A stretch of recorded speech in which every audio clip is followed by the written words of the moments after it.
Hello everybody, my name is Manny, and today I'm attempting the Eater of Worlds for the first time in this league. I don't know if I can beat it, because my damage is pretty low at the moment. Since the last video I have changed almost all my gear, and I will go over it after the fight. And if I think about it, I will leave timestamps to the video, so you can skip to the part if you want. I haven't done this fight in quite some time, so I hope I can remember everything.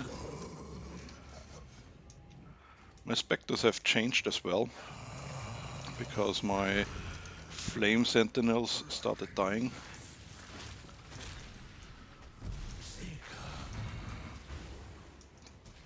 Okay. Talking while focusing on the fight is not so easy for me.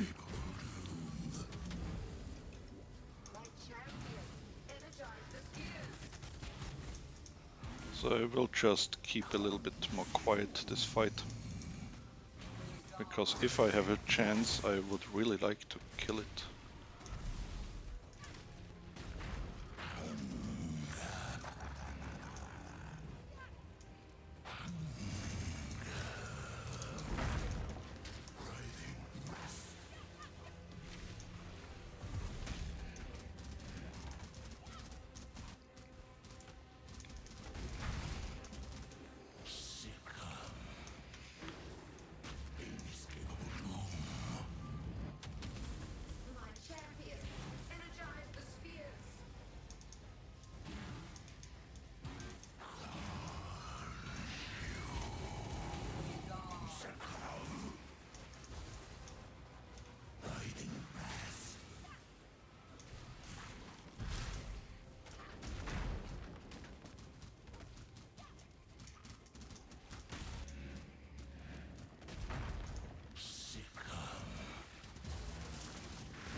Okay, so far it's looking better than expected.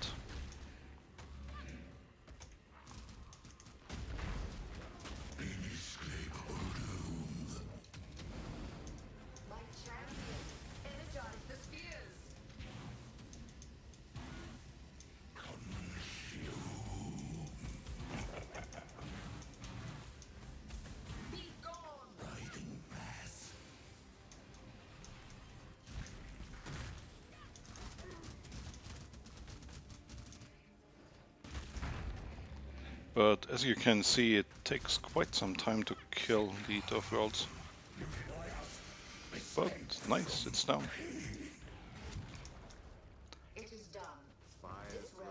That went really much better than I expected. Okay, now regarding my gear. Since the last time, the only things that are still the same is the weapon. I still have the same gloves and the same chest piece. That's all. I have switched the ring. I've kept the old ones right here. So this was the old ring, and I have changed it to a minion ring, because I also made the switch from purity of elements to determination, and I wanted my minions to still have some more elemental resistances, and I didn't need the fire resistance anymore. And regarding the dexterity, that's now purely on the amulet. I found this one already before I posted the last video, but I didn't think about it anymore. And it has fire and lightning resistance. The old one only had fire resistance. At the moment I'm a lot over the cap for resistances. So if I check my defense tab, you can see I'm far beyond what I really need. But for the future it just gives me more flexibility if I want to change an item. And when I first made the switch from when I first switched my equipment, it just so happened that I got more and more resistances. At the first time I was just at the minimum that I needed to withstand the elemental resistance curse, but now I'm way over it. I also changed the belt so I can have a little bit more damage, which is currently, I think, my weak point. I'm surviving quite okay, but my damage is pretty low, and that's why I wanted the additional ghastly eye jewel. This is my new belt with chaos and cold resistance, and my old belt was this one right here. Then I was really lucky, I think, in crafting this shield. At my first attempts, I used the essences that give you additional chance to block, the Essence of Loathing, and I wanted to craft the shield, but I didn't quite get what I wanted, and then I switched to just using Orbs of Alteration and Orb of Augmentation. And I think after maybe 100 or 200 Orbs of Alteration, I got a shield with the life and the lightning resistance. And then I regaled it, and for some reason I got +1 to all minion skills. So I think that's incredibly lucky, and I'm happy to have the shield.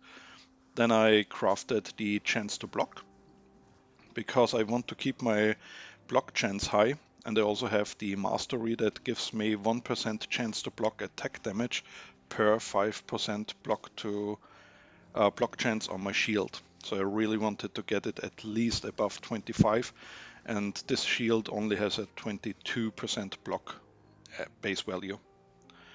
Right now, if I look at my defense tab with my bone offering, I'm at 63% block for attack damage and 77 block for spell damage. My chaos resistance is a little bit low for my taste, it's only 9%, but that's due to the changes in equipment that I made. Then another thing that I was really lucky about is this helmet. I dropped a +2 level to all minion gems helmet with 2 high resistances as well. This dropped from some rare monster. I don't know which modifier it was, but it's the one that drops the mirrored items. So I have the exact same one right here, only mirrored. And that's pretty much all the changes here. I finally crafted my flasks. I'm using an instant life recovery flasks against bleeding. Then I crafted a trigger on this one for more armor, and it will just be used whenever I reach full charges. The same with this one. And then I have one against Ignite, because I changed from Purity of Elements to Determination. I wanted to be still Elemental Ailment immune. This isn't really immunity, but at least it helps a lot against Ignite. And my movement flask, it doesn't really matter. I just wanted the maximum charges. The reduced chill effect was helpful after changing Purity of Elements to Determination, because even before the last video I already took these notes because I wanted to get the corrupted blood immunity. And after the change to Purity of Elements, this flasks helped me to negate the chill effect on the ground, but it wasn't up 100% of the time. And just before this video, I wanted to get the Merveil, the returned, for 50% reduced effect of chill on me, but I didn't have a divine vessel anymore, and I only dropped 1 divine orb in this league so far, and I wasn't quite sure if I should use it. So I looked up the wiki and checked where I can maybe get the divination card for divine orbs, and I think it was Villa. Yes, this map right here. I think it was this one. If you want to be sure, just check the wiki. I ran one map of Villa just to try if I could maybe get the divination card.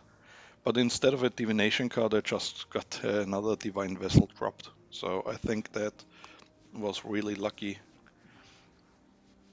Then another thing that I changed is my Atlas passives. In the beginning, I was trying to do some breaches to maybe get the surrender, the shield, with life recovery on hit. I took these nodes up here and these ones right here. But even after maybe completing, I don't know, maybe 20 or 30 breaches, I only got one Chayula breach fragment. The little ones. These ones right here, splinter. The other 40 I either got from ritual altars or the last 5 I got from a divination card. So I thought, okay, that's not really worth it. I will not get it. And that's why I spec'd out of it. Then I completed almost all my maps to get my passives. I wanted more density in my maps. That's why I selected the Eater of Worlds passives right here. I switched to Harvest because I'm thinking about maybe I can use the Fracture Craft. I'm not familiar with this crafting method, but as I understand, I have a 1 in 4 chance to get one of 4 modifiers as a fractured modifier, so it cannot be changed while crafting. And this could be really helpful.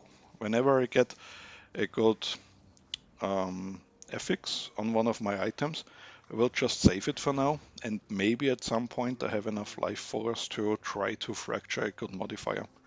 I am fully expecting, if I even come to that point, that I will destroy a lot of items, and maybe after 5 to 10 attempts, maybe I get one item with a good fractured modifier.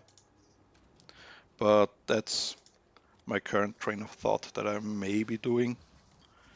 Then I also spec'd into these delirium nodes, because when I compared my path of building with the path of building of Gass's Guide, I think that the main point that I need to improve for higher damage is to get the cluster jewels and better and more abyss jewels, and also the abyss belt. But I'm having a hard time getting enough abyss cluster jewels. So far, these are all the cluster jewels I got. And this one is the only minion one I got. And it's a large one, but I also need a medium one with minion life, so I can get the Blessed Rebirth notable that states that minions created recently cannot be damaged. So far, it wasn't that much of an issue, but I already had a map with a little bit more damage modifiers where my Raging Spirits just got deleted. They maybe got in 1 or 2 hits and then they were just dead.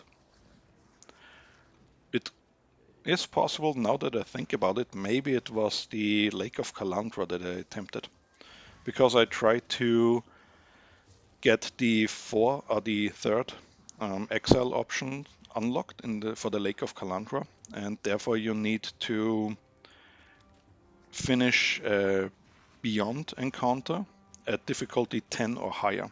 And I put it on difficulty 11 because that was the only free spot I had left. And I attempted the encounter, and even white minions with no modifiers almost one-shot me.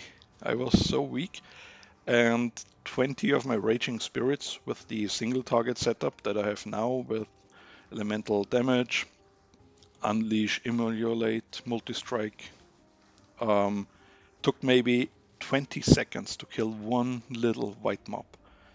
And that was the reason why I decided to switch to the Determination Aura and follow the guide of Gassy more closely. So I also switched my zombies to do the igniting with Elemental Army and Combustion, and switched my Race Spectre in a more defensive position. But the good thing is, from that encounter I got the Pale Seraphim that you can see here, and maybe they help a little bit with their debuff on the enemy. that says that enemies affected by the debuff take 15% increased damage.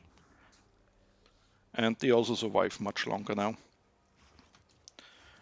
Just checking my atlas. Maybe I have forgotten something. I think these nodes down here for the additional block were already taken in the last video. Now I only have the bone offering in addition. That helps keep my minions alive. Then because of the helmet that gives me +2 to all minion skills, that increased also my bone offering skill. And now I have a higher % chance to block. So I was able to remove this node right here. And I also leveled 2 levels more. And the 3 remaining points, because I didn't find a better use for now, I just put here for 32% increased damage, and right here for a little bit more sustain on my minions. And I think that's pretty much it for now. I'm not quite sure how the harvest nodes will work out. I'm trying, but if I know more about it, I will keep you updated. That's it for now. I hope you have fun playing Path of Exile and have a good day. Goodbye.